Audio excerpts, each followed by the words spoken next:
Hey everybody, you're listening to 91.5 WUML LOL. I'm DJ Rob, I'm DJ CJ. and we are joined once again by three wonderful comedians.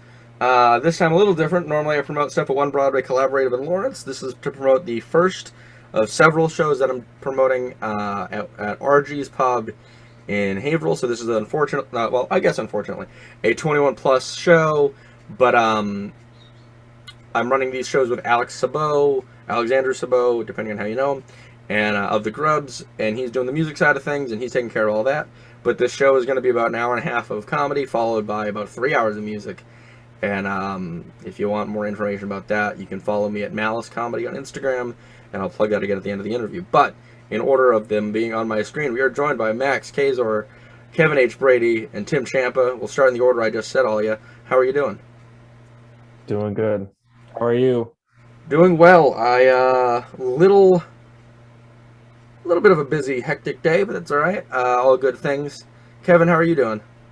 Oh, sunshine and rainbows. I'm loving looking at the screen right now because doing it through the Zoom. I have a exceedingly small head on camera compared to the rest of my body. I love that. I look like Kingpin from Spider-Man come to life. It's fantastic. I love it. That is, I promise you, the same reference I was going to make about you. Great minds think alike. Yes. Tim, how are you doing? I'm good, man. I'm just waking up, but you know, the day can only get better from here. Right on. Yeah, it can only get better from here. I'm doing this interview with you guys, and then I'm heading to Folk Fest for the last day in Lowell, and very excited. And then, I'll talk about Folk Fest on the episode outside of the interview, but very happy to be doing that, even though whatever. I'm rambling about semantics. I had a thought, and it's gone, but that's okay. This show's gonna be really fun. We're missing one of the comedians, but I'm hosting. Max Kaczor's opening along with Ramses Raphael, who is not here, and then Kevin H Brady is featuring. Tim Ciampa is headlining, and then we got a bunch of really good music afterwards as well. I'm gonna do the questions I've usually asked, but Kevin and Tim, if you have similar answers, you can abridge them because you've been on before. But starting with Max, as you haven't, who are like some of your big influences? Like, who are your big names that inspire you? And before you answer, a lot of people say things like Carlin or Norm Macdonald or Richard Pryor. Those are acceptable answers, but like one of my answers is like Yu-Gi-Oh! The Abridged series, because that really helped me with comedy. Anything is a fair answer. Just curious, really. Like more like comedic, it would be like Don Rickles and Sam Kinison. I saw them just from my dad at like a super formative age, and then probably like outside of comedy, like hardcore music. Okay. Because like the storytelling with it and the rhythm and the cadence of the music kind of helps form the ideas and like the premises that I have for the jokes that I do. That's awesome. That's a great answer. Nobody has said hardcore music. I don't think anybody said music in general. That's true, actually. I don't think that at all. The only music I can think of isn't in our interview, but who am I even thinking of? There's a very famous comedian, John Mulaney, famously says that David Byrne is one of his biggest influences, and I think that's a pretty cool answer too. But Kevin, what are you? Max just went ahead and stole my answer because before doing comedy, I was a musician for almost a decade, and when it came to music, a lot of my musical influences weren't even relevant. Like, I would think of music from a comedic standpoint, a storytelling standpoint. Now that I'm doing comedy, I'm thinking of a lot of the musical influences that I had because I listened to a lot of avant-garde, weird stuff with horns, odd time signatures, and with comedy, it's all about hitting your beat. And when you're doing something that's in 7/8 instead of 4/4 for the musicians out there, it's hitting at a different point. A lot of things like avant-garde music, swing and jazz music, big band, like really affected my timing. But if you're, twist my arm, I'd say probably the biggest comedic influence on me would be Mel Brooks. Ooh. Yeah. Just actually read his book. He released about a year ago. It's really great. It's his memoir, and doesn't feel like he's slowing down. Man's pushing 100, and he's still out there working. Yeah, he sure is.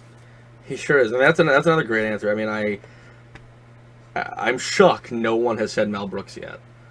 Well, I'm old. Hey, I adore the man.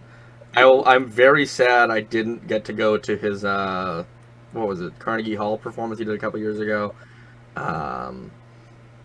It was just it was basically him doing a TED talk for like 2 hours, but it seemed like it would have been great.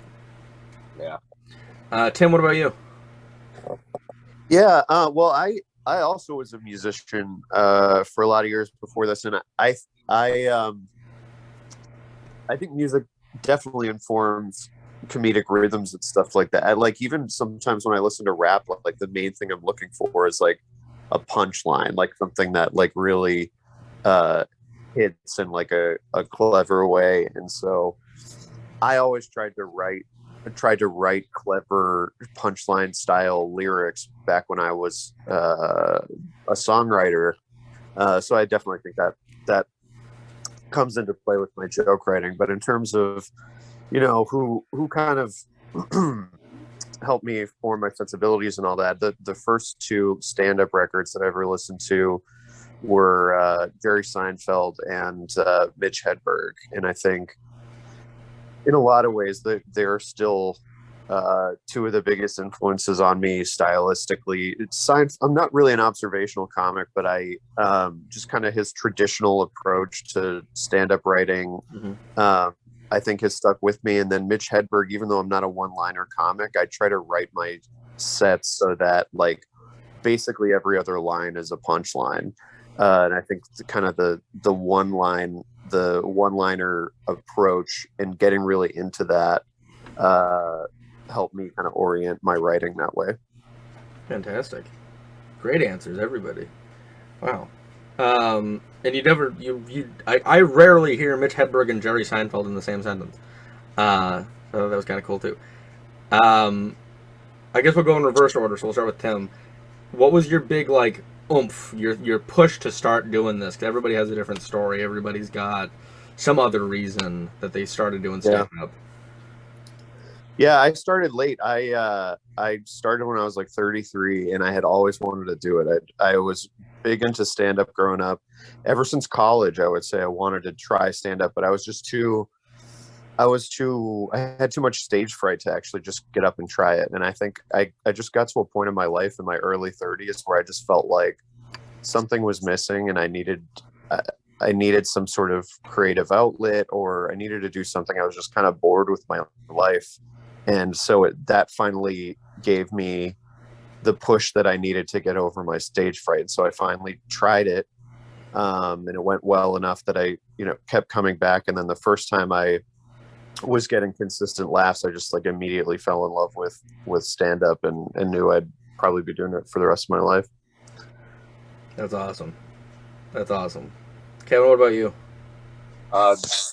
Very similar story to me. I started late. I started doing stand-up when I was 32. I've been multimedia with performance for longer than I care to admit. Acting, music, obviously now stand-up.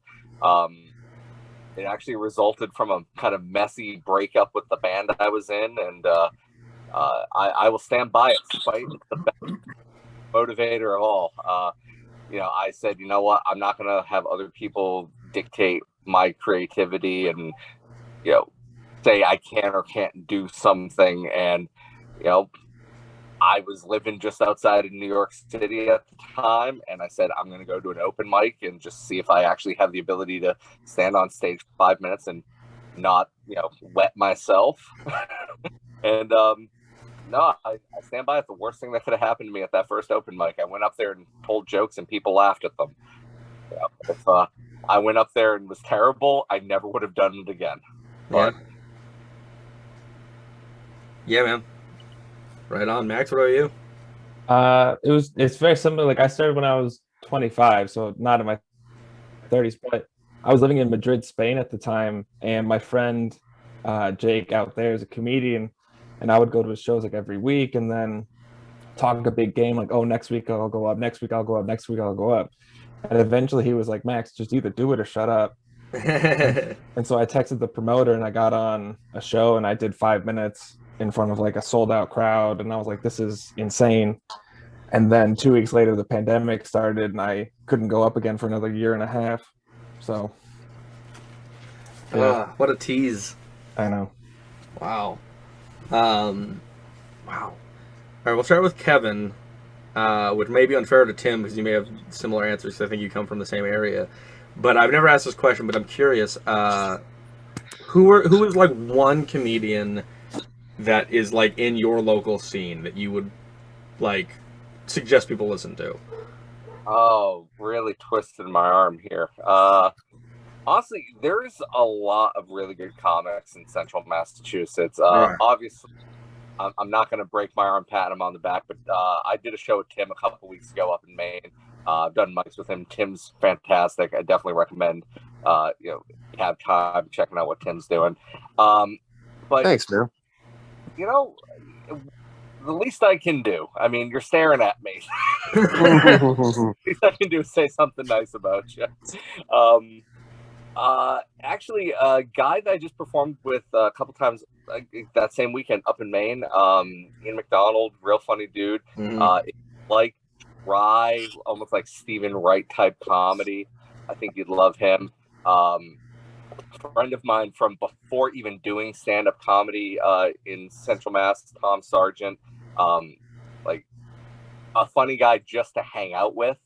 Funny guy on stage as well. But I think the best answer, and I think everyone will agree with me, the best comic to check out is literally any comic at a show locally. Like go to a comedy show. You're gonna laugh at least once, and if you don't, maybe comedy's just not for you. Like,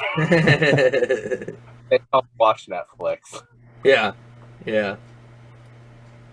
All right, let's do it. Tim, what about you? Yeah, let's see. If we're talking Central Mass, then I would say Casey Crawford is just one of the best joke writers in New England, and I think he's in the Central Mass area.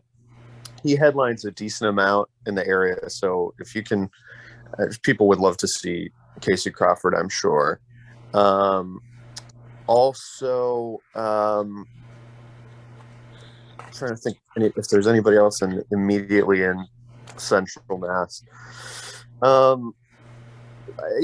Like Kevin said, I think there's a lot of great local shows, and so just go see some of those. In Worcester, there's an outfit called Woot Nanny that put on a lot of shows that they get great talent that they bring in from all over the state. So yeah, I think you can't really go wrong if you're going to a local comedy show. I would say also just a couple other folks I would name drop in the Boston comedy scene where I'm pretty active. Al Park is just a great writer, great performer. Kathy Ferris is hilarious. So yeah, those are just a few names that come to mind. There are a ton of killers in the greater New England scene, which is really, really fun to see, and one of the most exciting parts about being a part of the scene. Absolutely, I agree with that wholeheartedly. I mean, I booking and running a mic and doing mics and doing other people's shows and stuff. You meet so many comedians, and I don't know, 90% of them are wonderful humans, and I'm not trying to like exclude anybody. I was just curious what your gut answers were. But Max, I'm really curious about your answer because you're not from Mass. So I probably have never heard of who you're talking about. Yeah. What, you don't know the locals in Buffalo, New York? Yeah. Come on, man. The bustling metropolis. I mean, Buffalo is like a weird breeding ground for like art. I mean, like, we've had a few people come out of here, like Sean Murphy's come out of here, Rick Matthews, Josh Potter, Maddie Smith. She's on Wild 'N Out now. But like locals, like still in Buffalo, would probably be like Kevin Thomas Jr. He's got a very like dry, slow cadence to him, and it just like he works the silences really well when he's doing his bits. I mean, Rick Matthews is he used to be a touring comic, but now he's back in town, and he's got an album through Helium, and he's just very quick. He's dirty, but he's very quick, and he's very funny with everything. Yeah, those guys are good. And then I mean, it's just similar to like you guys. Like a lot of the people that come to the open mics are just grinding every day, writing every day, and just doing so much, and they're all funny people. There's a lot of funny people here in Buffalo. Yeah, right on. I guess since I've never asked the question before, I'll answer myself. First person I thought of, just because I work with him a lot, and I've been working with him recently a lot, but Ken eBay, who's a newer comedian, but he's writing like a madman, and he's picking it up real quick. He's a regular at my mic. I've helped him out a bunch. I know he's not super local to me, but he's more Central Mass, but John Fletcher, I would plug. Really good at just silly, kind of absurd stuff. And let's see. I guess the other one I'll say Josh Day. A lot of people around here know Josh, but he's very good at like you were saying about Ian McDonald. He's very good at one-liner, like incredibly good at one-liners, and he headlines all over the place. He's doing a show with me sometime soon. I don't have my sheet in front of me. August 27th. That's right there. August 27th, he's doing a show with me. But I would say Josh as well. But there's everywhere I've ever done comedy, like every city, there's always just really, really good talent. Like, I mean, I would plug people. I could plug people all over the country, really. But I guess those guys locally, really fun to work with too. And I also just worked with Alex Ciampa, and he's a master at this craft. So, Alex is great. Yeah, Alex is so great. He just did a show for me where he was the headliner, and he crushed. He was so good, like to the point where some of the comedians in the audience were taking notes because of like just how like well this man writes. But I'm gushing over Alex. I shouldn't just stay on somebody who's not in the interview. Right on, Chris. I feel like you haven't spoken too much, and I'm sorry about that. No, that's quite all right. One of the questions I've always asked since the start of us doing these interviews, I think I was the one who kind of kickstarted this question, was you guys probably all perform at a bunch of venues, and I'm curious if there are some standout venues for them. They don't necessarily have to be the favorite venue you've performed at, but some of the most interesting that you can remember. I guess we'll start with Max. Yeah. I mean, starting in Europe, like I did the one show in Madrid, and then I was mostly based in Barcelona doing comedy for a while. And the cool thing out there is like you're performing in like these very old, usually wine cellars that are converted into stages and everything. Like there's a comedy clubhouse out there in Barcelona, and it's just like the basement is like that old medieval brick, like a oval kind of building, and it's hot and dank, but it's a very fun room because it's very intimate. And then out here in Buffalo, like there's just a lot of like local dive bars that actually have pretty decent setup. Like there's a bar called Nietzsche's, and like the White Stripes played there on their early tours, and like wow, just a lot of bad dive bands have come through there. Like Mick Foley goes there whenever he's in town, and it's like a very historical dive bar. That's awesome. Yeah. Good stuff. What about you, Kevin? I think one of the most interesting places I performed is actually two. Both of them are in Brooklyn. One's called the Tiny Cupboard. So Tiny Cupboard, during the pandemic and lockdown, they actually started doing shows on the roof of the building that they rented. And I'm not a particularly small gentleman, and the only way to get to the roof was to climb to the 4th floor of their walk-up and then take the fire exit outside the building to the roof. So that was an adventure for me. But there was another place called the the Box Factory, I think it was, and it was a converted casket factory, like turned like micro brew pub. So that was fun. They have a mixed media presentation room in the back, and I opened for an improv group at a casket factory. Wow. Yeah. That's cool. Yeah. Whole new meaning to the phrase "killing it." Yeah. Yeah, we got wine cellar, casket factory. Tim, your answer better be good here. Yeah, mine's probably going to be a little more boring. The venue that came to mind for me is Craft Brew Underground up in Auburn, Maine. It's just such a great, tight little room for comedy. I think if you put like 20 people in there, it's going to be a good show. That's a really cool vibe. So that one stood out to me. I got to do this room for the first time recently, off Cabot in Beverly, Mass. And it's just like, it's a really great comedy club, kind of classic comedy club setup, but it's just a great room for comedy. Those are the two that come to mind for me. Yeah, I love CBU so much. Yeah. Good answers. Great answers, everybody. Max, and I guess just a follow-up for you, not Max Schultz, sorry. But you're probably the only one here that we've interviewed that has some experience doing stand-up over in Europe, and I'm curious if the comedy scene in Europe differs from stateside, and if so, how does it differ? Yeah, it depends on where you are, because like in countries like Spain and France and things like that, where English is the second language for most people, the comedy scene, like a lot of the comics that I know in Barcelona are native English speakers, but there's a good handful of them where English is their second or their third language. And so when you're performing in front of people who don't speak English natively, you kind of have to, sometimes you have to over explain certain bits, or you just have to be very clear with what you're saying, because the audience genuinely might not understand the words that are coming out of your mouth.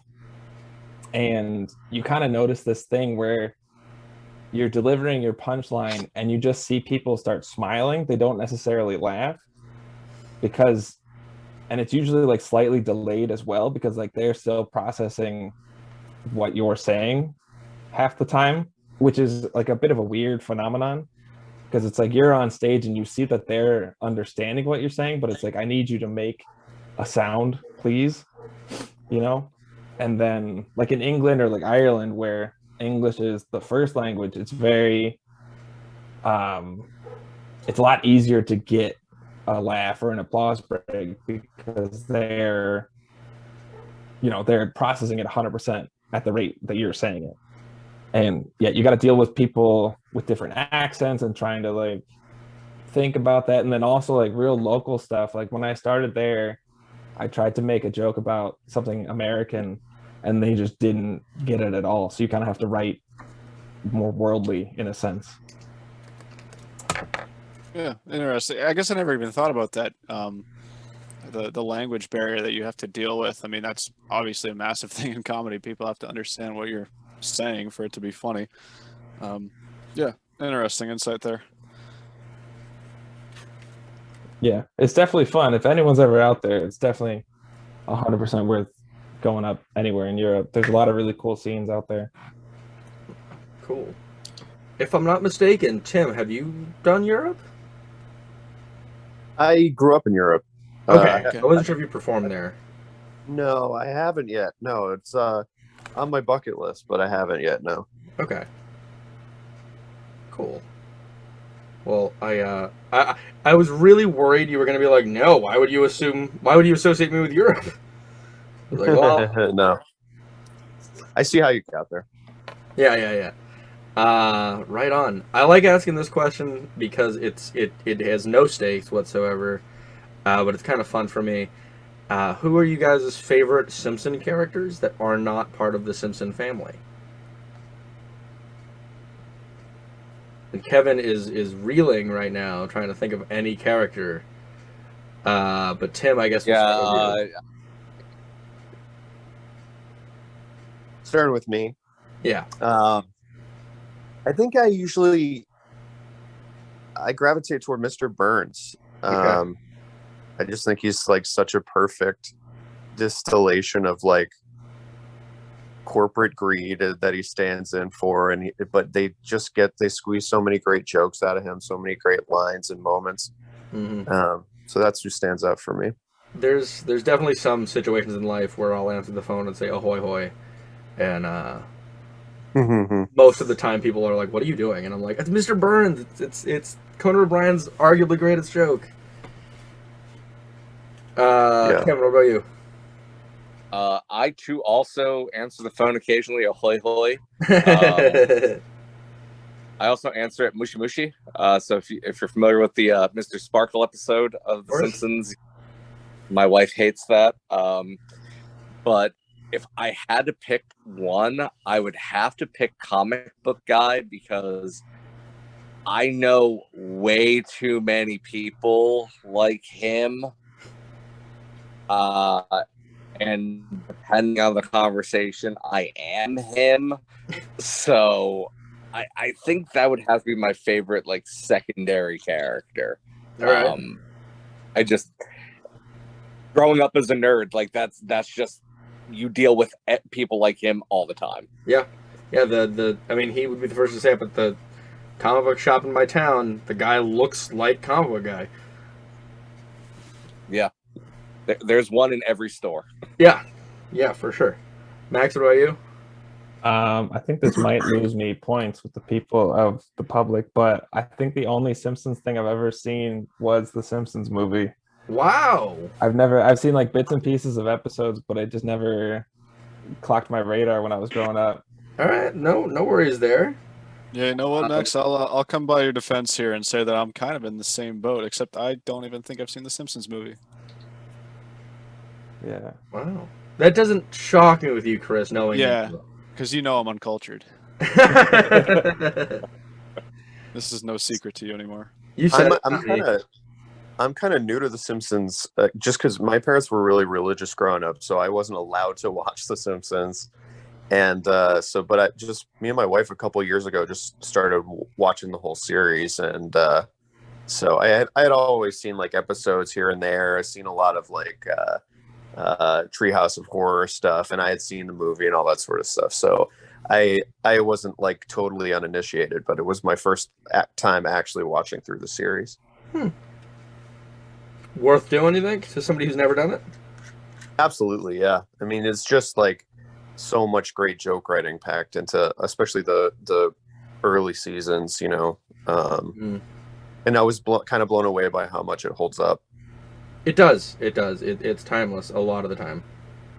Yeah, I was indoctrinated very early on, because I remember watching the very first episode, the Christmas special, when I was like 4 years old. Wow. And well, it's a cartoon. Yeah, there's some jokes that are probably a little beyond his understanding, but I basically watched it from the first episode till about, I'd say like 2002, 2003.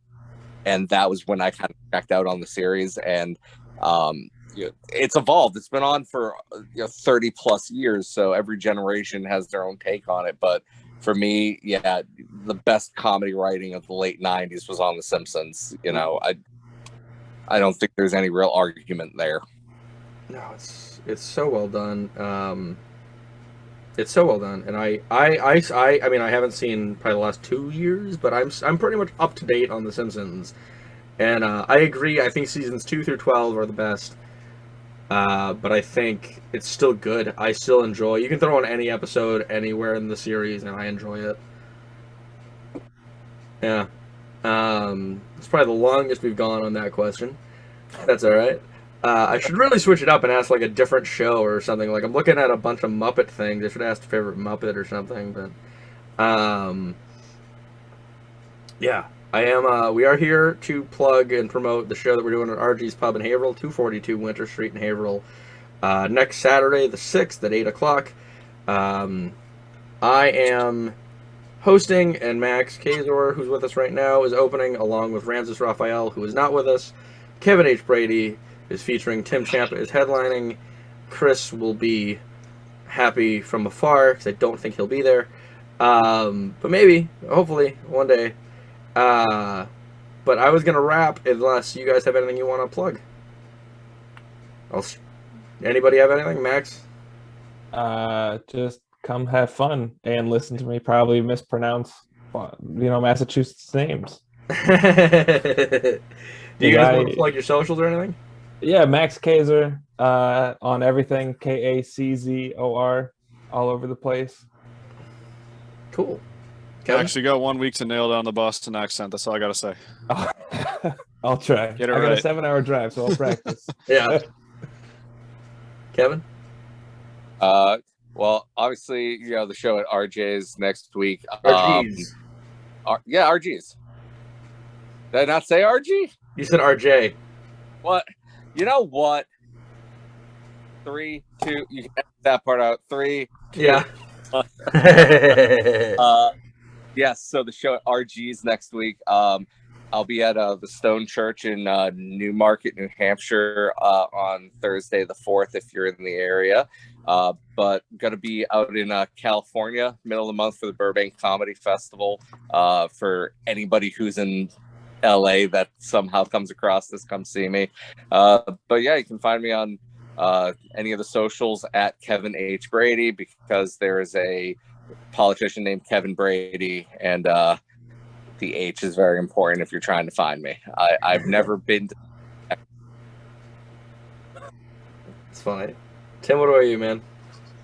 Yeah, so I'll plug my socials. I'm on Facebook, Instagram, TikTok, and Twitter at Overweight Champ. And then I'll plug my website is timciampa.com. And if you go to timciampa.com/shows, you can see all my upcoming shows. I put in links for all the ticketing and all that sort of stuff. Cool. Well, we will all be at RG's in 6 days, which seems ridiculous. This show's crept up on me quite a bit, but that's all right. I'll plug as well. You can see me Thursday at Eastie Farm in East Boston. I'll be doing a set there, and I'll be at Winter Circle in Salisbury on Tuesday. Both, I think, 7 o'clock shows, 7:30. I don't know, between 7 and 8, I'll be there. And thank you guys so much for doing this. Thanks, Max. for having Thank you. Of course. I will see you soon, and have a great day.